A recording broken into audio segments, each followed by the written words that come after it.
Hello, everybody. Thank you so much for joining me. Really, very much appreciated. Theo Gilbert here from University of Hertfordshire Learning and Teaching Innovation Centre and the Research and Development Programme. Wanting very much to help you with some guidelines as to how we could cut down the stress, the sleepless nights, the time and the worry over putting together ways of going forward with planning out your literature review. I'm going to think about that because we're going to talk about that today, because that is a wonderful opportunity to really exercise and explore the wonderful things you can do about powering up your ability to read critically and to write critically as a result. Because these two things, the critical reading and writing, are like twin sisters. They're really very much integrated. So let's start. And I want to start by saying as well, my dear, dear colleagues, on your research paths, whatever you're doing, this can be for essays, this can be for master's dissertations, this can be for doctoral dissertations. We're focusing on doctoral dissertation at the moment, but the tips here you can use more or less anywhere. They are only suggestions, though, so if you don't like any of them, please just take those that you think are going to be useful. Let's make a start. So, excuse me. The first thing we're going to think about is how we're going to divide this talk into three parts. Here we're going to do 3 episodes, as it were, so that gives you a break, doesn't it? So how to read in smart ways for good structure in your writing. Smart reading is going to help you enormously with structure. Structure is everything in your writing. It's so, so important. And it's the twin sister of critical thinking. The next section is going to be on how you demonstrate easily, my friends, easily, your critical thinking, your analytical thinking, your evaluative thinking, so that you're not just describing, reporting, uh, regurgitating what you've read. You've got to have a view on this, an informed view. I'll show you how to do that. Very, very easy. Do not worry. Do not worry. The last section will be, as we're going to concentrate on these skills within a literature review context, how you could go about writing that introduction to your literature review writing it last, after what we're going to discover next, and then what you might think about the structure of your conclusion can be. So let's start with something that many of us get into when we're planning out how we're going to do a substantial piece of writing, and that's a mind map. Oh, dear, dear, dear, dear, dear. Can you see here that somebody has produced this mind map, having mind map or spidergram, having done a tremendous amount of work? Fantastic. But, oh, my dear friends, how, when you write this up, will you be able to put structure on this? Very, very difficult. One reason is that there are around 56 issues here, and that won't do. In that case, I think we're going to have to, if you want to start with a mind map, that's great. But at some stage, you will have to get out your samurai sword. You will have to be ruthless now and cut that all down to a manageable amount, both for you and your reader, your examiner, so that you are going to drill down for quality into far fewer issues. So let's have a look at how we could do that. Remember, nothing is lost.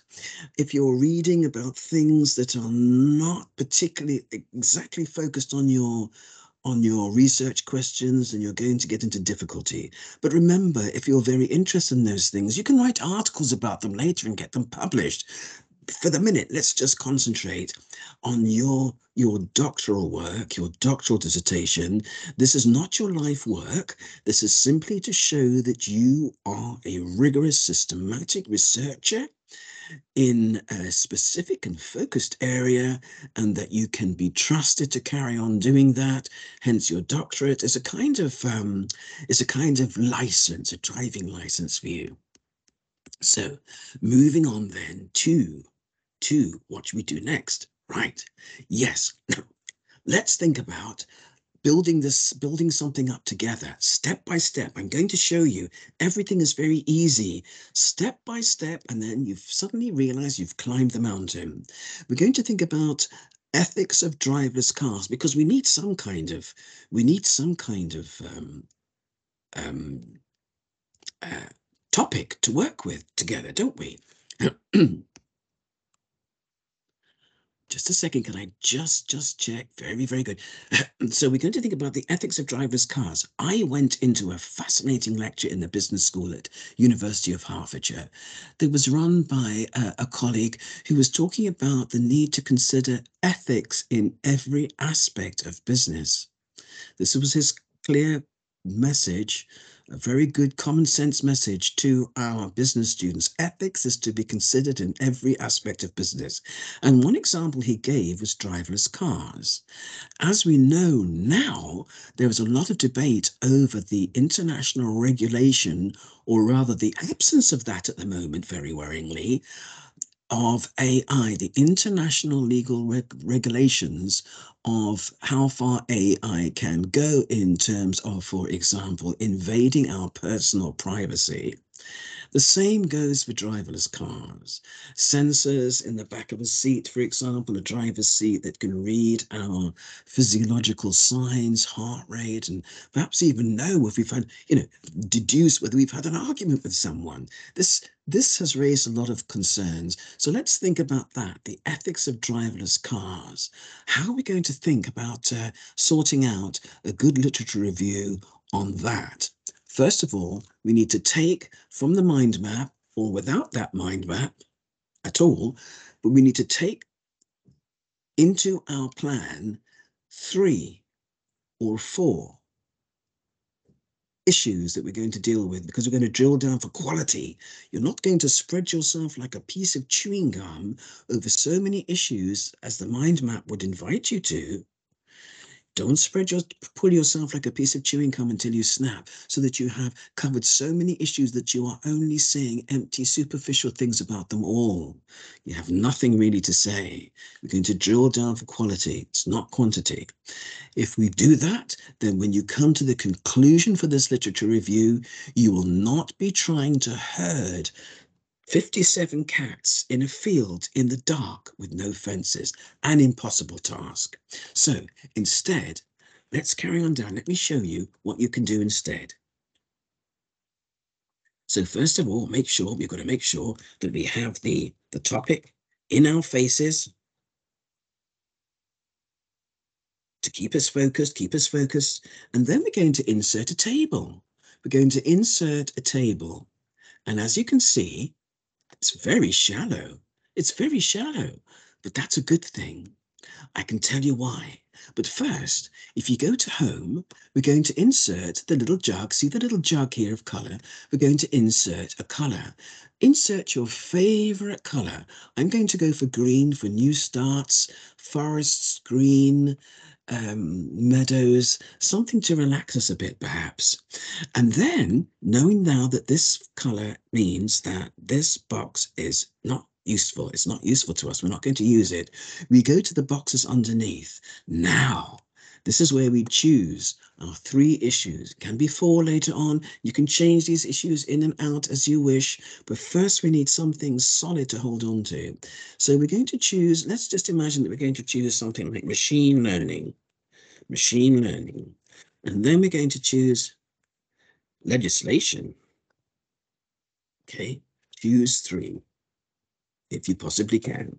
And then what does public consent? What is public consent going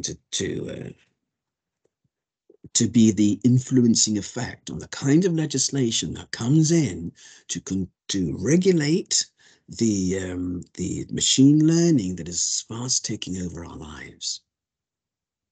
Next, we're going to go to the library. Now, let's just have a look at, where are we? Google Scholar. You can go to Google Scholar, ethics, driverless cars, pop that in. And then, as you can see here, lots of possibilities. Please try to make sure that you're going to choose the most up-to-date stuff. You don't want stuff from many years ago, because things are changing every day. So shall we say from 2020, and that will throw out all the old stuff. Now we've got new stuff here. And what I want you to notice is that when you're window shopping here, don't go into the first ones, just have a look through and see what is relevant to you. You will also see that you can cite. You can cite these. Can you see this here, and this here, and this here? If you click on those, look, you can choose whatever it is that you want, Harvard, for example, and take that into your table when you have decided, when and if you have decided that you are going to use that article. You do want to use that article. Your table will get stretched. So something you can do is just reduce it all to around 8. You'll also see very quickly that you can put what we're going to do on Excel. But I'm going to use a Word document for the moment, just to make things clear for you as far as I can when I show you this stuff.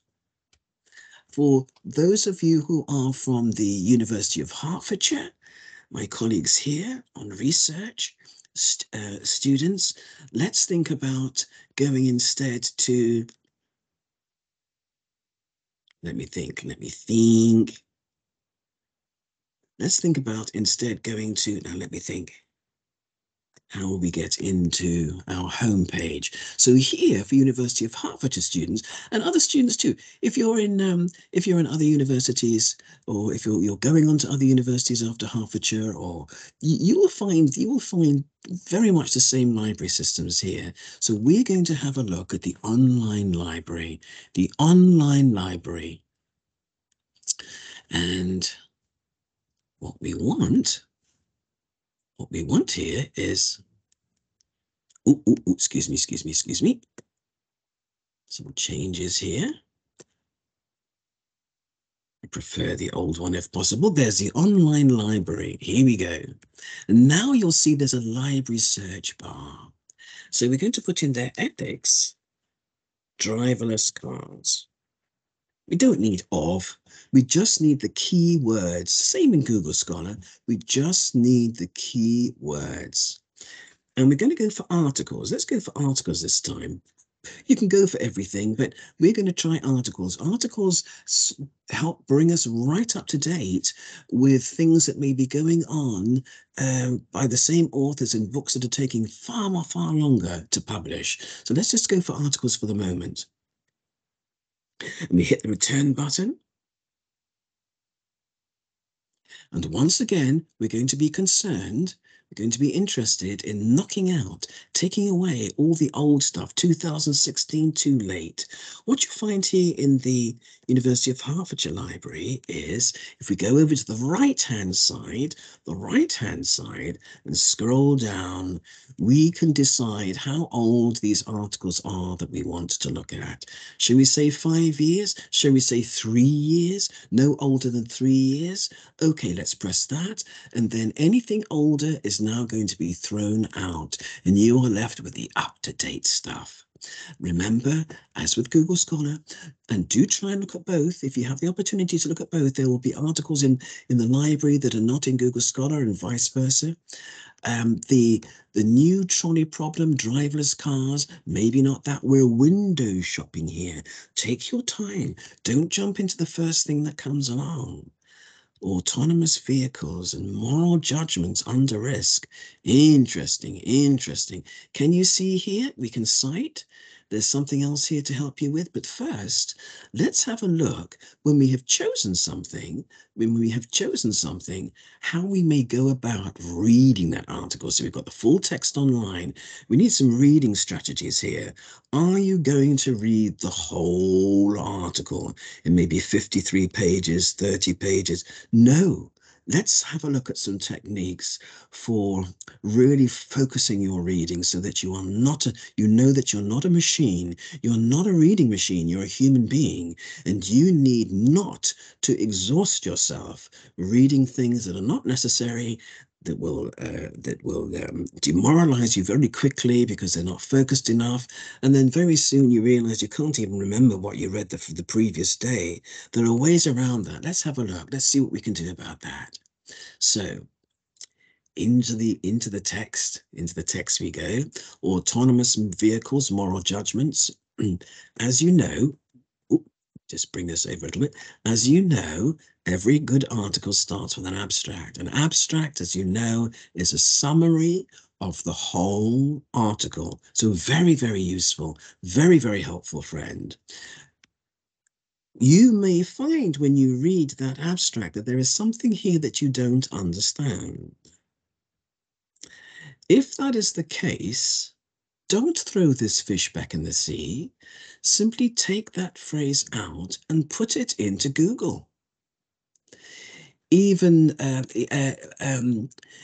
even just a brief attempt at that will bring you up lots and lots of explanations that you can then understand and come back to this article with knowledge of what that difficult term in the abstract meant.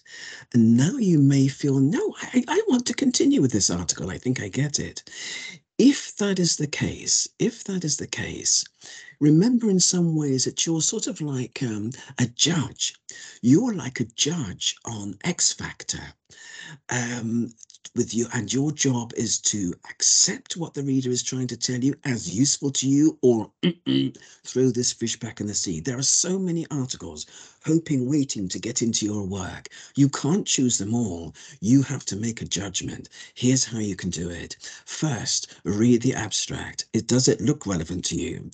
And then if you think it does, if it's going to be helpful, you're going to have a look at the introduction. Just scan through this quickly because it will give you an idea of what is very, very important in your own first chapter of your dissertation, the introduction, which is to set out the problem. You'll also be doing that in your literature review, but to set out the problem that you are addressing so that your readers, your examiners know immediately what you are going to address. And that also shows that it demonstrates that your work, the work you've chosen to do, the research you've chosen to do, is very important, it's needed, it's pertinent. So the introduction will also be setting out the problem. Why are we looking at this particular thing? Very, very useful. Very, very useful. But then when you get to the next, when you get to the end of the introduction, please imagine yourself now an eagle, an eagle.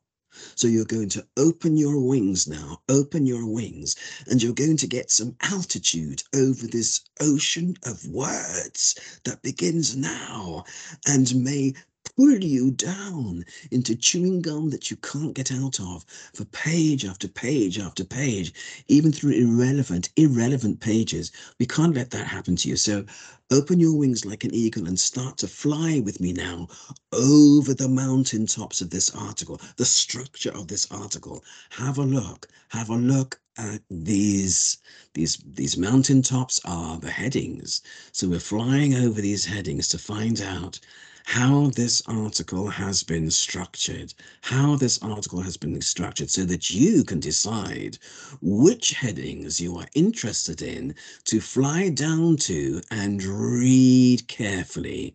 Read carefully. If this doesn't look suitable for you, then choose another article and another article. There are so many to choose from. Eventually, you're going to find articles where there are particular headings that you know are going to be useful and relevant to you. This is one way to do it. Another way to do this is to say, well, look, I'm interested in machine learning. I want to know about around autonomous vehicles, autonomous, driverless, the same thing. I'm interested in legislation and public consent. You can say Control F at any point and put in here, let's just show you. I'm in the way here, sorry. Oh, it's not moving. There you go, sorry. Excuse me. Machine learning, machine. Art learning. If not, if that doesn't come up, try a synonym. So that is to the, that a synonym is a word of same meaning. So a synonym for intelligent would be smart, clever. A synonym for machine learning could be AI. Let's see. We've got something here in the references, not much else. Let's think again then about legislation. Don't give up yet. Legislation, legislation. That's not what we wanted. I'm so sorry. We want something in this article. Let's try again. Let's try again. Legislation. Control F, Control F. Found 3 there. Is that correct? Legislation. Nothing there. Let's try law, a synonym. Law. Nothing. Let's try public consent. Okay, we've got something on public. 16 mentions of it there. And this is where you'll go. You'll be guided to go by the highlighting here. Ah, yes. So this could be a useful article. So what we're going to do then is take it. We're going to take this, but first remember that when you fly down like an eagle to read exactly where your keywords are appearing, there are some techniques you can use to read these parts very, very closely. And we're going to talk about that in a minute. We're going to talk about that in a minute. More of your reading skills to cut down the worry and the stress and to just keep you focused. Keeping focused means cutting down that worry and stress. So let's come back here. We'll come back here and we look here and we find that there is a drop-down menu here. Harvard is the one that we might be using this time. That's for business school and astrophysics at the University of Hertfordshire. Fly down, eagles, fly down and catch your fish. Copy and paste that. And then in back here, oh, I'm so sorry, I've done one earlier. I'm going to take that out. Oops. I beg your pardon. I did one earlier. Here's another one that we've just brought back now. Does this make any sense? When you've got your first article, what you'll need to do then is use that Control F to scan through and read carefully the parts that you are interested in. There may be so many other issues in this article that are not focusing on what you are interested in. Machine learning, legislation, wasn't there, public consent. This means you're going to have 2 empty boxes. It doesn't matter. That's perfectly fine. For this one here, let's go with the Krugel. We'll have empty boxes for machine learning and legislation. Don't worry about that. Don't worry about that. This could even be a good thing. I'll show you why later. So we're going to put in your notes. Put in your notes. If you quote, remember, make sure that you've got the page number with you. You're always going to have the page number with you.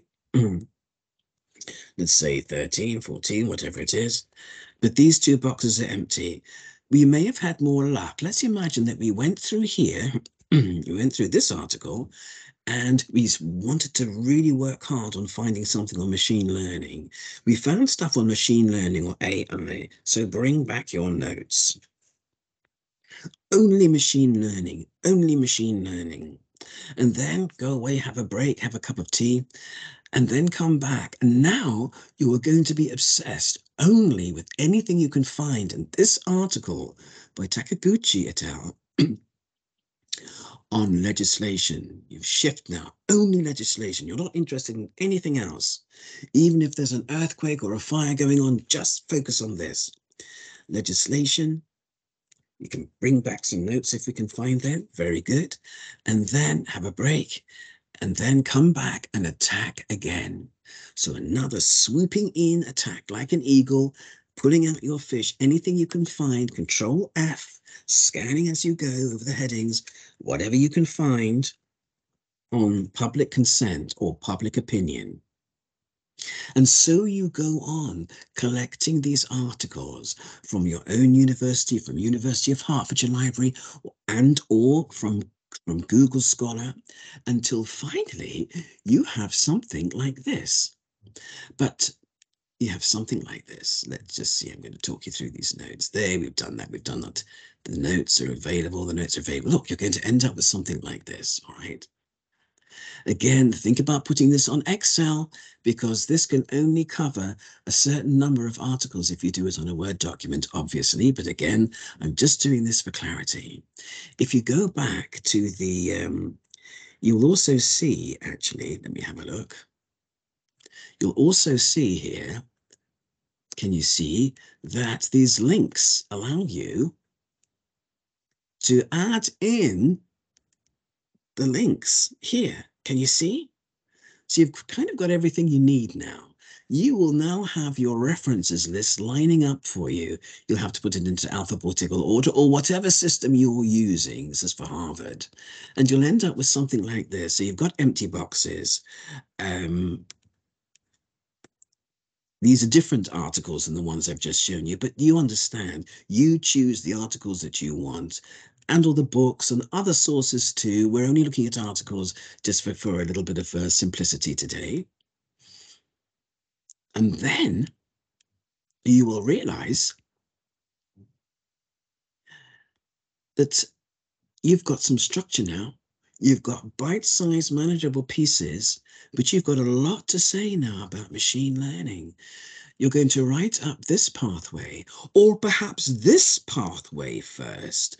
This bird's eye view at a glance method allows you to decide which pathway should I write up first.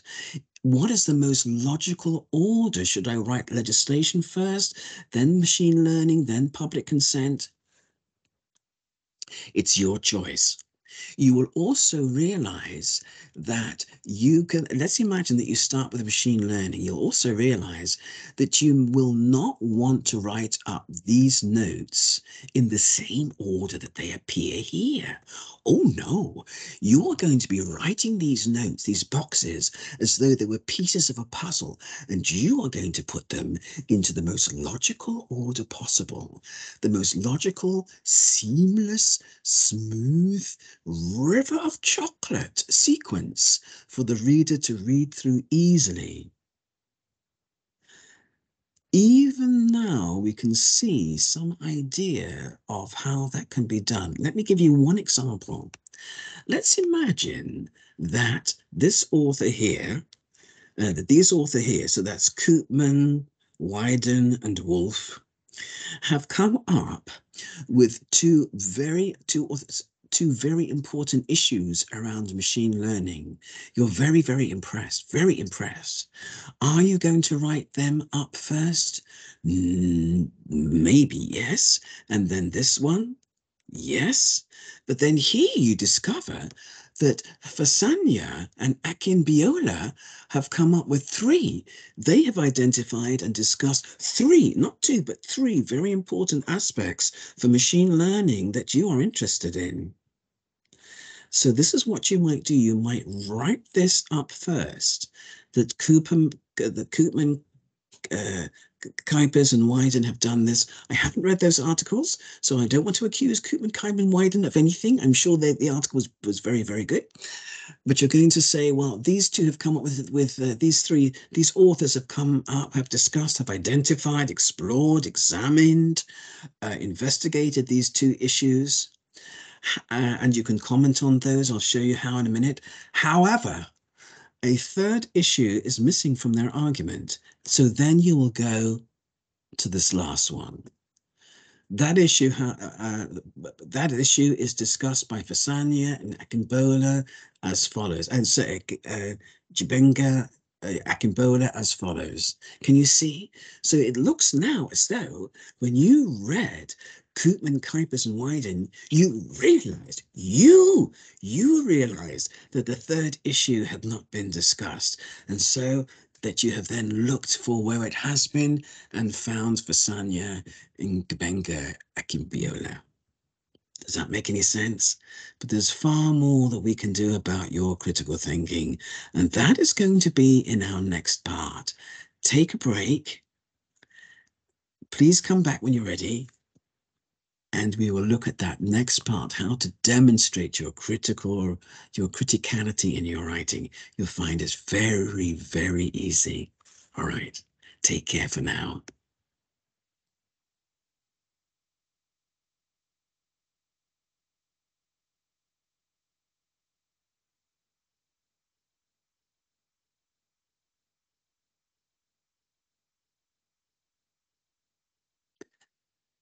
Hi, welcome back, everybody. Do you remember that we got to this part of planning this table, not a mind map, not a road, not a spidergram that can have too many ideas in, but we're just going for a table with 3 issues so that we can really drill down for quality. We have looked carefully at the kind of articles that we're going to be interested in, just because we're looking at articles today.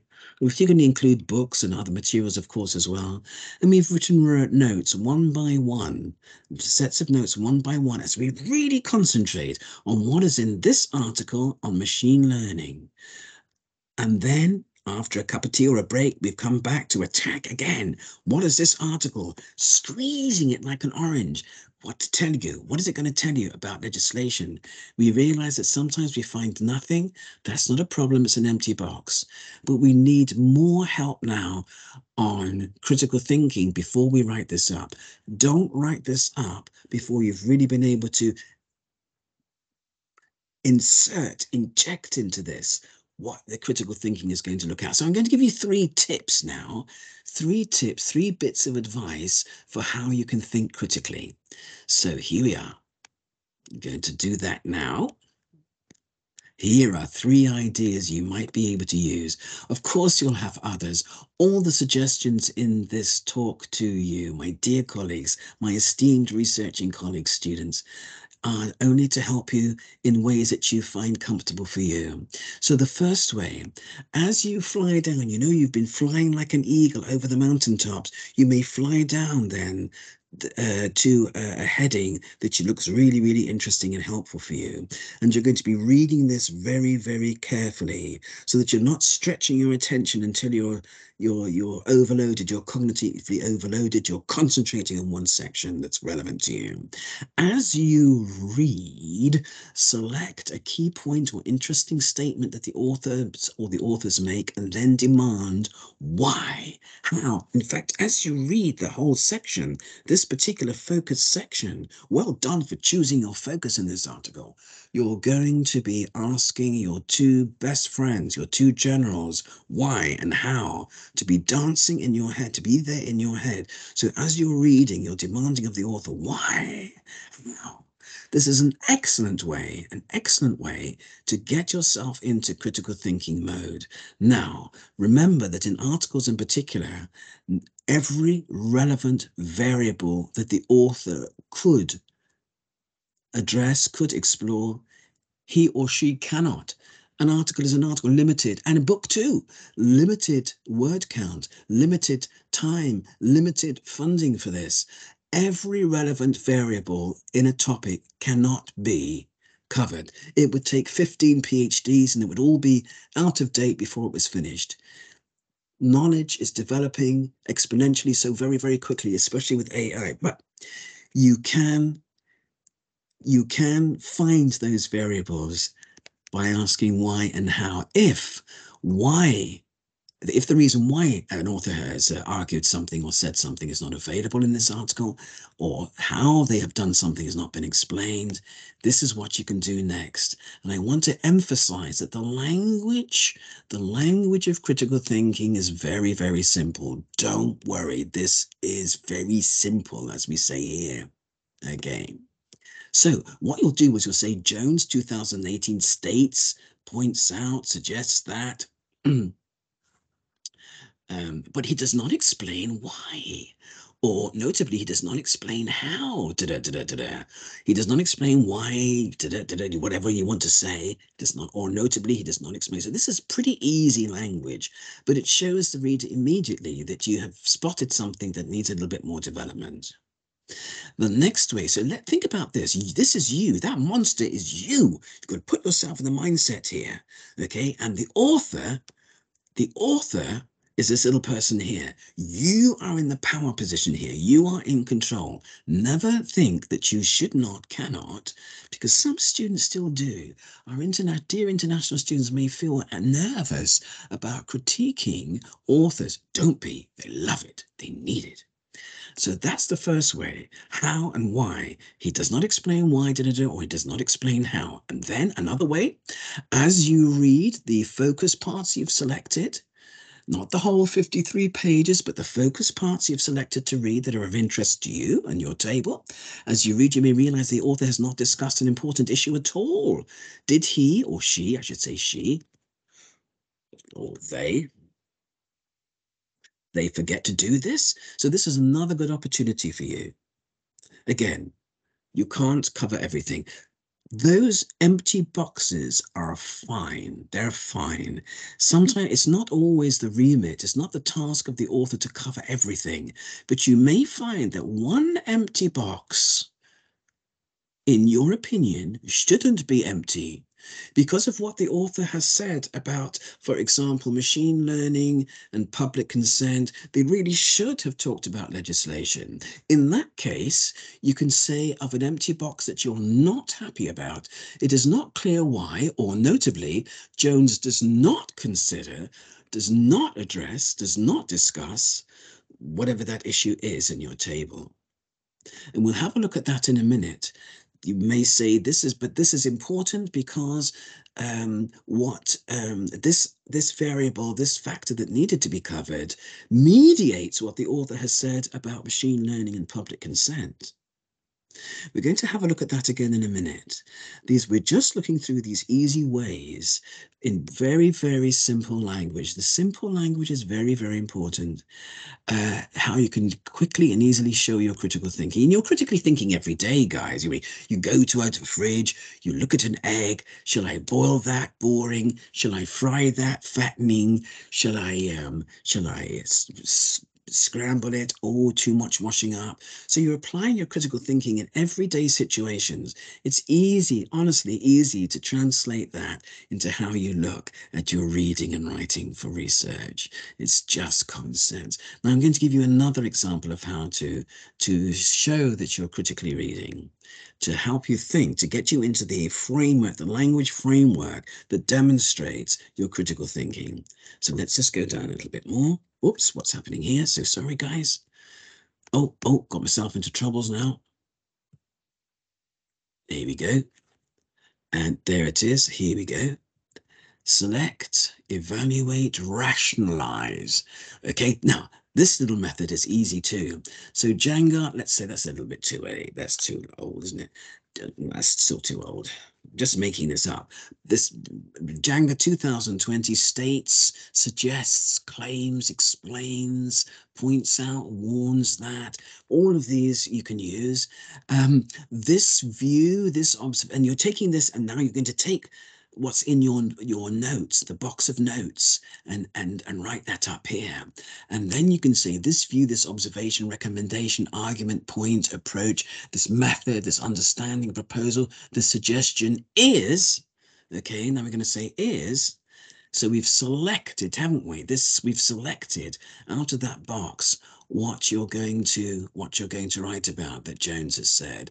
And now you're going to evaluate. So, for example, this method is problematic. To the left, negative. This is a from your role as a judge on X Factor. This is problematic. This method is problematic because, look at the yellow, it's the yellow that's useful. Because, or in that, the same thing, in that or because. So you're going to give a reason why you say that. Doesn't matter if you're wrong. You can come back and change this when you've done other reading and found, oh, goodness, that perhaps I was wrong about that. You can always come back and change it. But immediately when you're doing this, you are way beyond simply describing, repeating, and reporting. You must get this critical thinking, whether you are STEM or social sciences. This kind of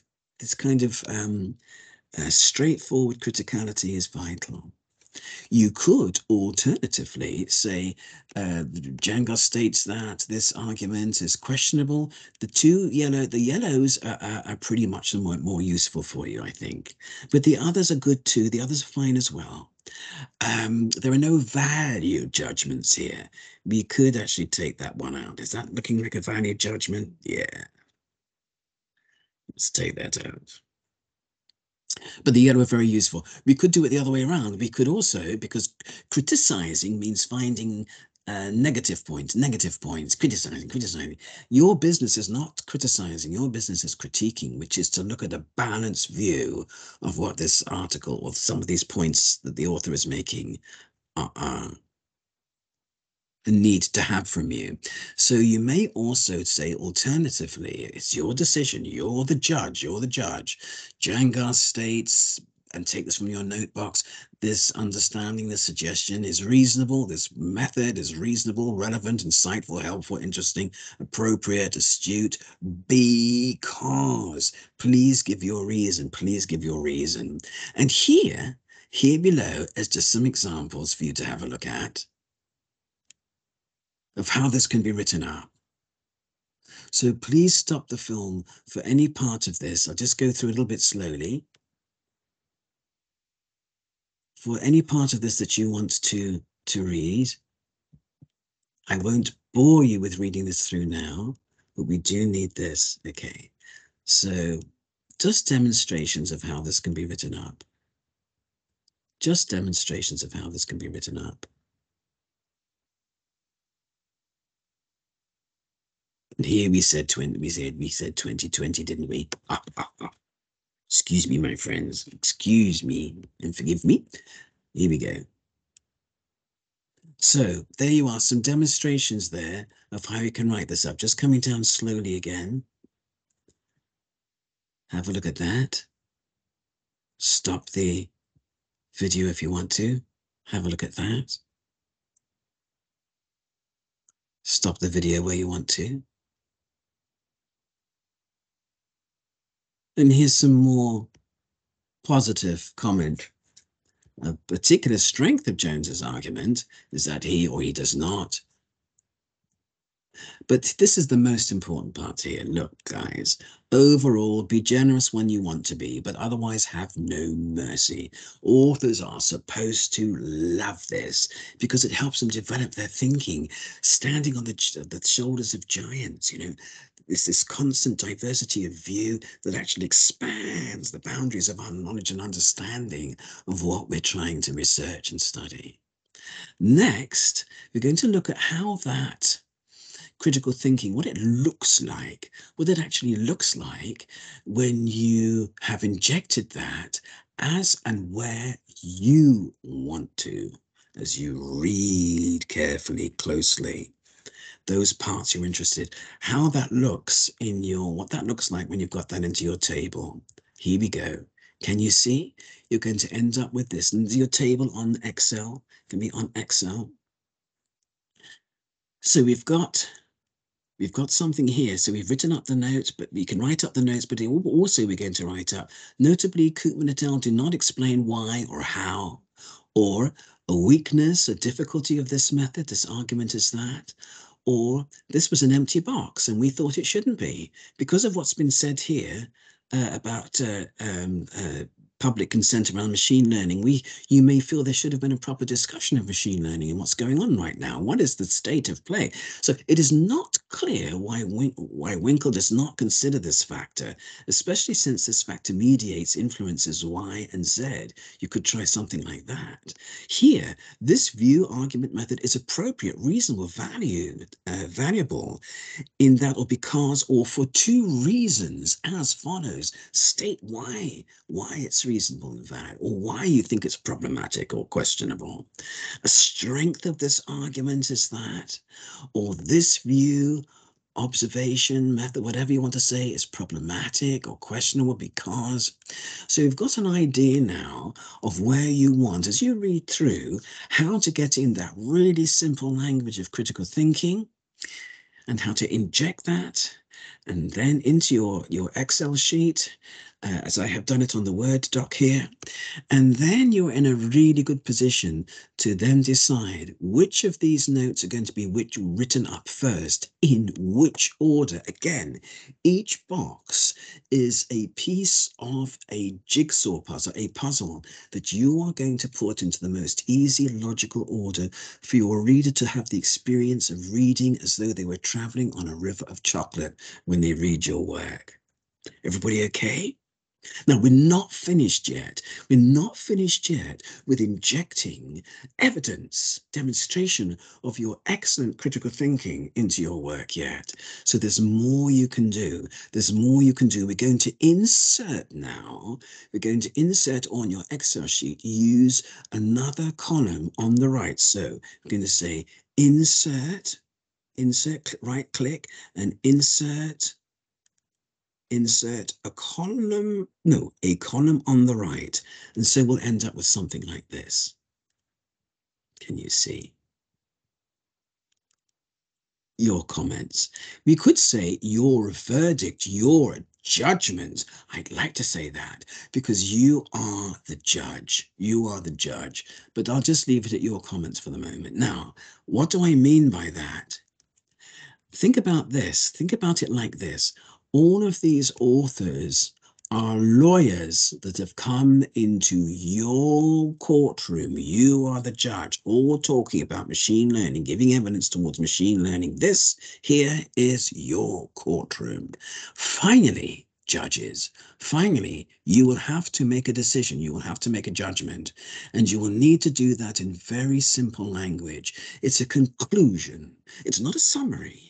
It's a conclusion, a verdict, a judgment on what you have learned, what all of this together means. People should understand, in your view. So let's have a look at what that language looks like. And it's going to be easy, simple language. Your reader is so grateful for straightforward, simple, precise language so that they don't get lost in long sentences. This is important through all your writing. So come along then down here and let's see what we can find. So the judge is now saying, oh, excuse me. So you, the judge, is now, sorry, my friends.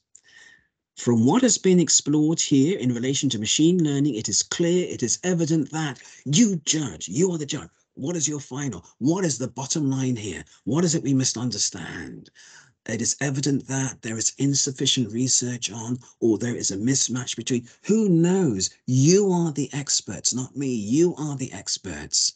Your examiners are not experts in the way that you are. Only you are looking at this particular focus in your field. They may be in your field, but you are the expert. You are the judge. So what is it that all this work from these lawyers in your courtroom leads you to think should be the correct conclusion? Another example here for legislation. The literature investigated here on legislation, you could say suggests, or you could say strongly suggests. Let me put that in brackets just in case. The literature investigated here on legislation strongly suggests that, or shows that, or demonstrates that. Okay, what is your view? What is your judgment? And your judgment is informed now. You have done the reading, done the research, done the thinking. You have the right and the duty now to put down your view, your opinion, your judgment. It's not a summary. It's what you suggest people should learn from everything that has been presented in your court now. Overall, it appears, it is evident, it appears that, and so we go on.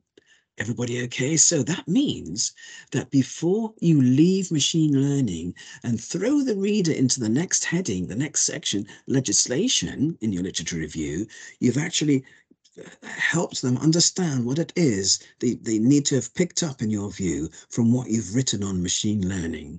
Everybody okay? Now, still not enough in that column. We need to be able to help the reader make a soft landing as they leave machine learning and go into reading about legislation, your new heading. So let's think about this. What kind of language could we use for that? It's in purple now. So again, let's go here and remember the verdict of the judge. From what has been explored here in relation to machine learning, it is clear, it is evident. What's your opinion? Put it down. And then this raises questions around or about what kinds of legislation are appropriate required. And then, next heading, legislation, would you believe? Legislation, would you believe? So you're just helping the reader make a very smooth transition from one section to another. Let's try the next one. The literature, we're going to try legislation now. How do we sum up, conclude what we've learned from legislation, and then introduce the next topic? The literature investigated here on legislation strongly suggests that or demonstrates that. Put down your conclusion, your what you've taken from all of this, and then what emerges, means what arises, what appears from this discussion is the need to consider public consent. This is considered next. Bang, just bang, bang, bang, bang, all the way through this literature review. No waffling, nothing like that. Just going straight forward, because you have pre-planned in a structured way what you're going to say when and where. Finally, overall, it is evident, it appears that. So, my dear friends, you are now ready to write this up. Going to have a break now. Get yourself a cup of tea or something like that, and then please come back. Do please come back for our next part, which is where we're going to look at the introduction.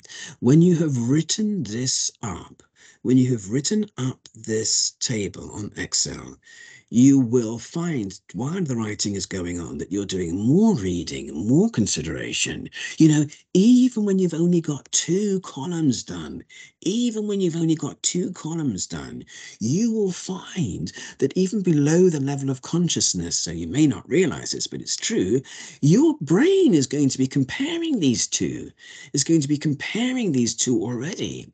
So you've actually given your brain something to feed on. Not a huge mountain of stuff, but just these two views from these 2 particular articles on machine learning. So you're giving you a chance to really work with bite-sized pieces for the significance of their combination. It's terribly exciting, guys. It's so exciting. You can do this, you can do this, you can do this in your sleep. I hope we have a new meaning for this now.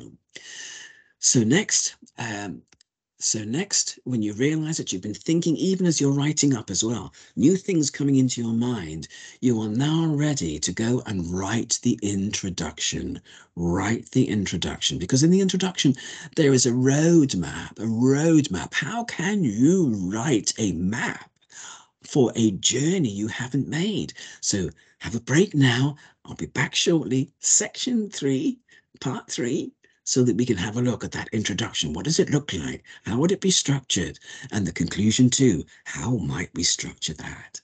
Okay, take care for now and see you soon.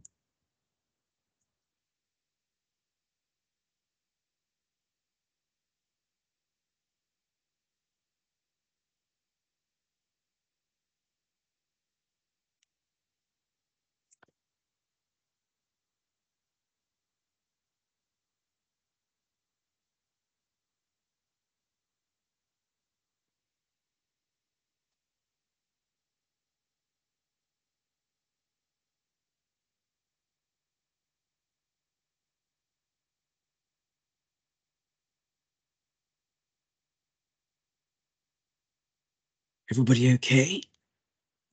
Good morning, everyone. Hello, or good afternoon or evening. Thank you so much for coming back.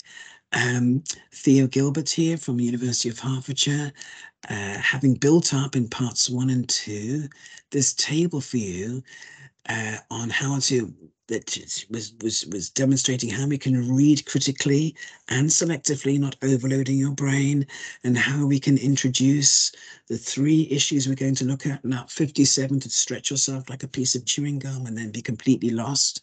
We're going to drilling down for quality in 3 issues or 4 issues, not so many, not too many. And then we've built up our notes as we focus on each particular subject we're interested in each article. And then on the right-hand column here, you are the judge. We've put in red the simple language of conclusion for that particular pathway, in this case, for example, machine learning, and then how we can draw your reader, your examiner, into the next section, in this case, legislation. Now, let's have a look. Once you've written this all up, and you've been thinking as you're reading, your thinking is developing. Let's have a look now at writing the introduction and conclusion. Let's just talk you through this. So again, consider the writing the introduction last after the main body of the writing has been finished. Here are some suggestions for you. Useful language is highlighted in color for you. So there are 3 parts. Let's imagine you decide, again, these are only suggestions, my friends, only suggestions, always taking the advice of your supervisors. One way you can approach this is to break this into 3 parts. So the first is a lead, and it's a background, and a couple of sentences can be enough. A couple of sentences, a couple of paragraphs, sentences. Let's just say, I'm going to leave it like that. Keep it concise, keep it concise. A couple of paragraphs is fine, but you can also do it in a couple of sentences. So to bring your reader right up to the understanding of what this literature review, what this chapter is going to contain. And you will do this kind of roadmap. Let's call it a roadmap. It can also be called a statement of organization. I like to call it a roadmap. You can do this kind of roadmap for every chapter. I suggest every chapter. So this chapter, let's think about this. This chapter will first explore, investigate machine learning. Next, it would explore, investigate, examine legislation. Finally, public consent will be explored, investigate, examined. We can see that that's too basic. So go to your table, go back to your table, and bring more from it to include in your roadmap. So below is an example where we've done this. Let me just show you what I mean by this,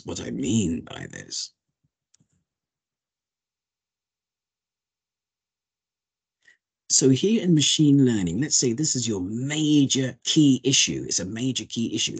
But as you read here across, you may find on your Excel sheet now, because a Word document won't be long enough, that there are a couple of key sub-issues that keep recurring and happening again and again in your reading. They keep coming up, emerging in your reading. Those 2 sub-issues are very important. So let's take them. They're going into your roadmap. So let's, for example, come down here and we will start to write something like this. This chapter will first explore, investigate, examine. You can choose machine learning. And then we're going to say, in terms of, we need a link to the 2 key issues, the 1 or 2 or 3 key sub-issues under machine learning. So this chapter will explore machine learning in terms of, or in relation to, or with regard to, or with a focus on, or with particular attention to. Let's try this one. This chapter will first investigate machine learning in terms of how some kinds of machine learning in cars may invade human privacy rights. Here, the current lack of research into this aspect of the ethics of driverless cars will also be considered. You got that from your reading. You don't just identify the key issue, machine learning. We want more than that in the roadmap. Again, how can you write a detailed roadmap without having first done the reading and the writing up? This is why we do the introduction last. You don't have to. You don't have to. It's just a suggestion. Next, let's go here. Next, it will explore, it will examine legislation in terms of, or in relation to, the need for lawmaking to keep pace with the speed of developments around driverless cars. Finally, public consent will be explored, investigated, examined in relation to, just choose one of those, the role of the media. Maybe that kept coming up in shaping public consent around the above ethical aspects of driverless vehicles. Okay. Now, what you can do is insert here, if you want to, you can insert here in, let's have a look, and you can say here, I don't want this to necessarily be in,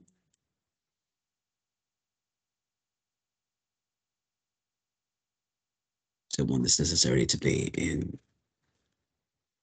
oops. Well, it's going to be, I'm so sorry. Let's see. Section 2.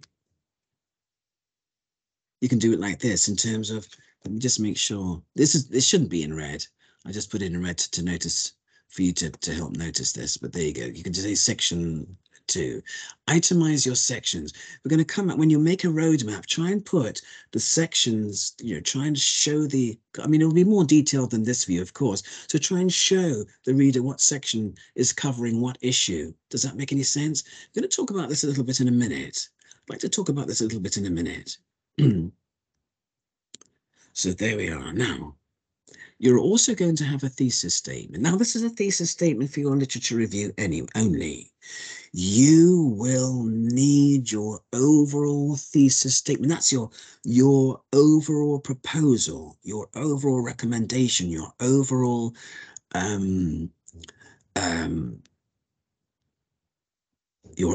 argument will need to be in a short thesis statement in your first chapter as well.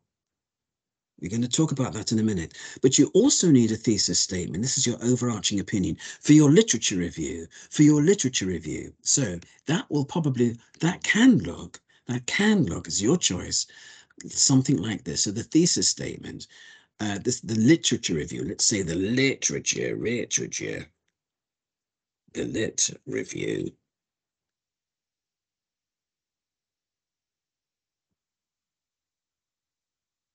Literature review, just so you remember.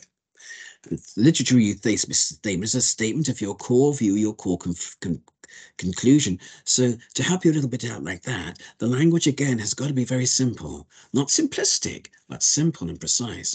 It will be argued, it will be demonstrated. This is after your roadmap. In the introduction, lead-in, roadmap, thesis statement, it will be argued, demonstrated, shown that the required planning links between machine learning and driverless cars and public opinion are not being made fast enough and will delay the delivery of appropriate legislation. Does that make any sense?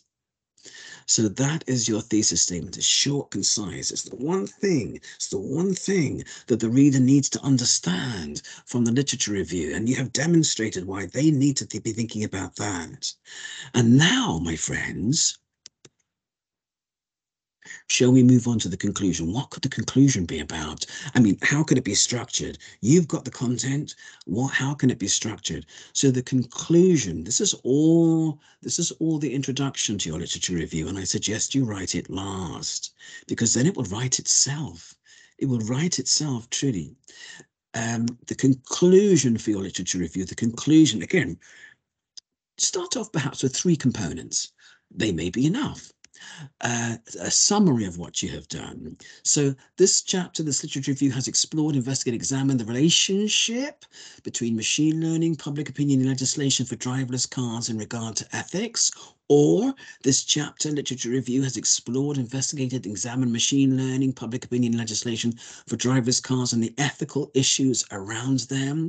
So in other words, a summary of where you have been. This is a kind of, you can say in conclusion, you can write conclusion, but it is a very good idea at the end of your chapter to write a summary and a conclusion. So reminding them of the roadmap, rewriting that, so that they can remember where they've been. So you promised where you were going to take them. You promised in the introduction where you were going to take them.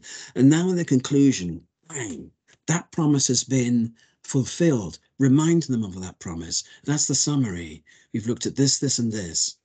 Rephrase your roadmap, in other words, and now rephrase that thesis statement. It has been argued, demonstrated, shown that there is insufficient linkage between public opinion as mediated by the media and legislation in relation to fast developing machine learning and driverless cars. This will delay the necessary international regulation of appropriate types of machine learning or AI in driverless cars, in driverless vehicles across the car industry. So you are rephrasing, not copying, but rephrasing, reiterating, hammering home again your thesis statement. So you've really you've put your readers from the beginning of this chapter into, not throwing them into the dark water, but you've put them into a boat with a torch, a compass, a map. They know where they were meant to be going with you. And then you have fulfilled that promise and you remind them of that promise. That's your thesis statement for the literature review only in the conclusion. And then next, how can you leave this now and introduce the next part of your writing? E.g. that, well, I should say, i.e., that is to say, the next chapter, the methodology, you could try something like this. Overall, the above discussion has invited or raises questions about the extent to which, or reasons for, or whether, or how, or why. This is not a direct question, guys, so that you won't be putting in a question mark. I would refer them to. And then you can say something like, see research questions. Okay. Chapter 1, page, whatever it is. Okay, guys. You don't have to write these out again. So we're asking, you've done this literature review, and now we can see the you're not going to have to write out all your research questions again. Don't do that. You'll be repeating yourself. But just please remember to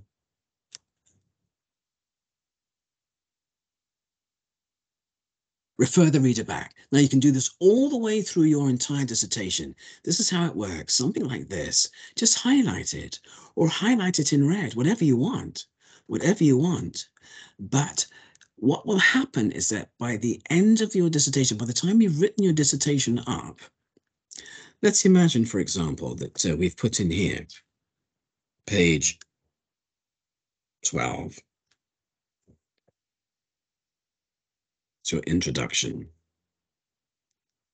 in which you've set out in the introduction chapter, you've set out the problem, you've set out your questions, you've set out your questions, and you've set out your thesis statement for the whole dissertation. That can be indented. The thesis statement for the whole dissertation can be indented. It can be in italics, make it really, really clear. It's just a very, very short couple of sentences there. The bottom line of everything. Your readers will be so grateful for this. They've got the research questions. They've got an idea of the background problem first. Then they've got the research questions, and then they've got your thesis statement, right? They've got these things. And they will also have, please, just a little paragraph on the content of each other chapter. This first chapter is the background, research questions, thesis, and then a little paragraph on what to expect in each chapter. Oh, this is very, very valuable to examiners, I can assure you. Down we go. Let's just have a look at what I want to say about this. Now, you've put in page 12 now, but at the end of your work, when you finish the dissertation, sorry, this is not a good one. You'll be if you use this, you'll be able to see these little yellow bits here. There won't be the colors and stuff here, likely, because that's just been for my helping you. But you'll be able to see, there's yellow there. There's yellow there. So put your cursor on that page. And now go back and check, and you see that it's no longer on page 12. You may see now that's on page 14. You've developed things. You've gone back and developed these chapters. It's page 14 now. You can do this all the way through. Let's really talk carefully now about the final tips, because I'm going to talk about that again. So, what's in the introduction chapter? Your thesis, your definitions, your map of the chapters to come, your research questions, mustn't forget those. In whatever research questions,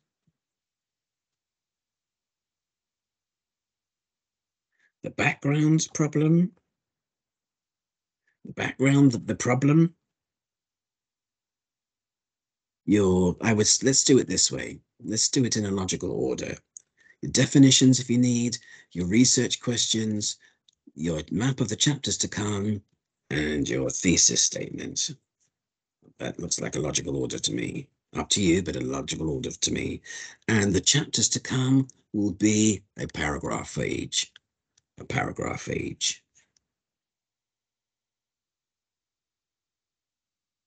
A para summary of each. Okay, of each of them. And then your thesis statement. These things need to be in that short chapter. It may be only 3,000 words, because it's the literature review that sets out much more. What is the problem? What are the issues? Concise writing. Your chapters, if your social sciences, your chapters may get to around 15,000 words so easily. Please try and cut them down to 10 if you possibly can. Please try and cut them down to 10 if you possibly can. Stay absolutely focused. It happens to all of us. I was writing chapters 20,000 words. Oh dear, dear, dear, dear, dear. Got to keep a balance here. The second, but you can do that. But that first chapter is very important for setting out your problem, your thesis statement, your questions, and your summary of the chapters.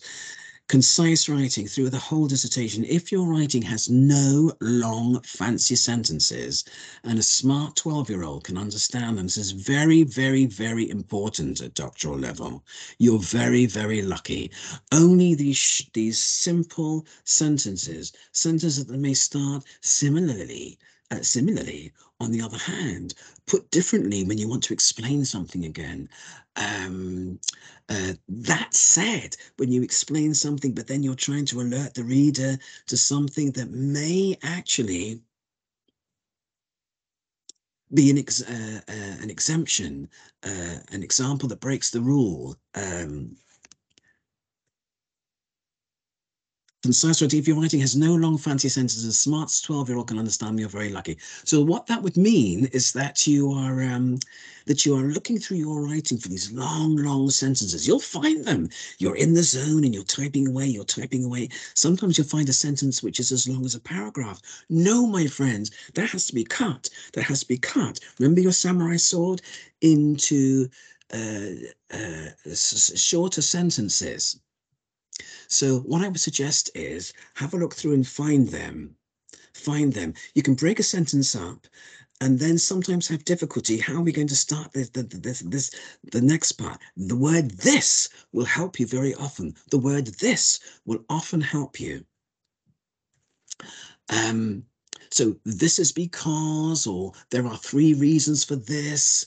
You'll find a way, but you must slice up those overlong sentences, because otherwise you will derail your reader. It'll be like pushing them off the bus and then they have to run to catch up again. This will make the reading of your dissertation very, very hard, laborious, like walking through toffee. Don't do this to your reader. It's got to be short, precise language, no fancy words, precise language. Simple language is often very precise and very helpful. Of course, you do have to use terms that are used in your discipline, but you can write these simply too as well. But you can still write simply. You have to write the vocabulary of your discipline. That's clear. If you are actually developing new language for things that haven't had a language for them before, then write a glossary. You can always write a glossary, like a mini dictionary, and put that somewhere. Be careful with your writing that you are not putting things into the appendix which are vital. Dare I say this, that sometimes if it's very, very important and you know your examiner must read and understand something, don't put it into the appendix. The appendix will be for extra data. If you've got lots and lots of data and you're putting in examples of data.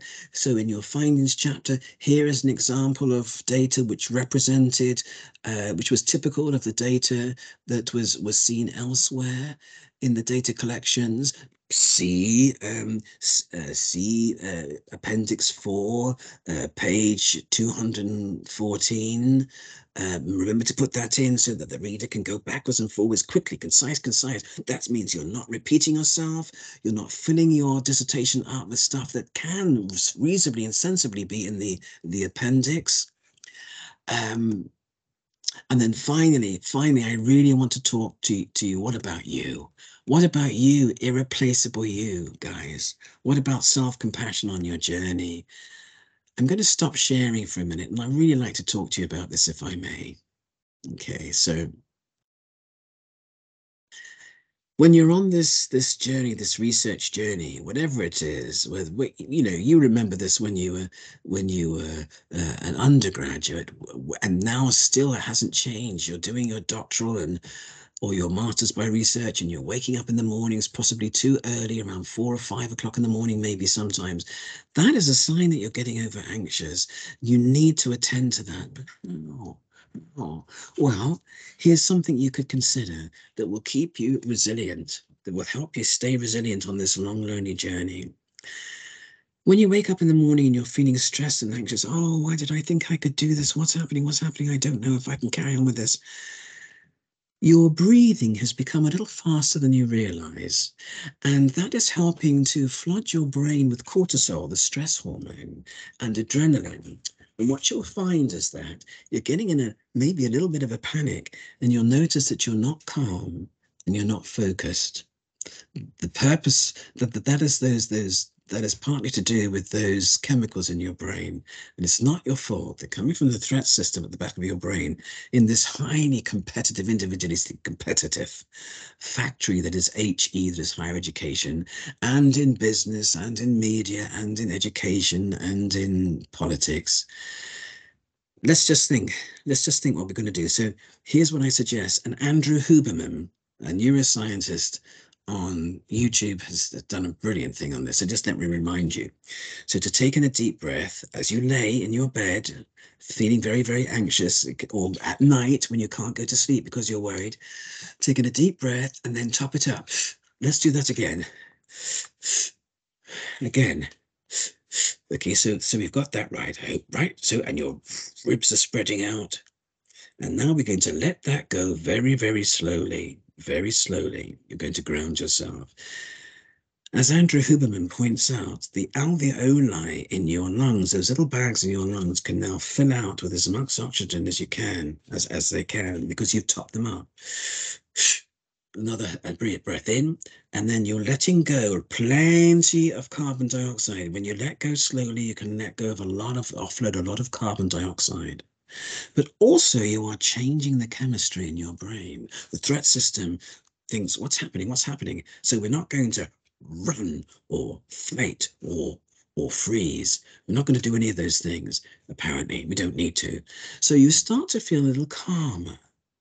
If you try to do this, breathe like this again and again, just gently, when you're getting into these difficult states, especially before your Viva. Do this breathing, get control of those chemicals. Of course, you'll be nervous, but get control of those chemicals. And at the same time, keep your mind busy thinking about what you are very, very grateful for. Thinking about what you're grateful for. And it will be a situation or a person or an animal that you love dearly, or you are very thankful for. So keep your mind focused. And this also will help downregulate your threat system and help you be calmer and focused on the issue. The other thing, very, very important, my dear friends, is that the way we speak to each other in our minds can often be very cruel and hurtful, and we don't realize it. Again, we normalize competitive individualism. I've got to be worthy. Am I good enough? Am I good enough? Can I do this? Whatever happens with this PhD, with this doctoral, with this piece of work you're doing, you are irreplaceable. The universe has worked for 3 million years to try and get you exactly as you are into the world. All the kindnesses that you have generated are irreplaceable, and they have changed the world. They have changed the universe because of the consequences of them that are rippled out, that we can never measure. All the kindnesses that you will generate in the future. You are not your PhD. You are something far bigger than that, irreplaceable. So think about how you are speaking to yourself. What are you saying to yourself? Speak to yourself only as you would speak to a best friend in distress or someone you would love. And you will find that the things you say to yourself, you would never say to other people. Also, please think about this, that when you speak to yourself, speak in a warm, gentle tone. This will also have an effect through our mammalian brains on down-regulating, focusing you, calming and focusing you on what really needs to be done. We often talk to ourselves in a really nasty, critical, cold voice that we would never use for other people, a cold, nasty tone that we would never use for other people. So use this very gently. Use this tone to be very gentle with yourself and talk to yourself with your own name. You're not a machine. You're not a machine. So I might wake up in the morning and think, oh my gosh, what am I going to do today? I can't fit it all in. I just can't. To say, just to hear somebody, just somebody saying gently to you, Theo, you've done everything you can yesterday, and today is a new day. Today is a new day. Please work on this.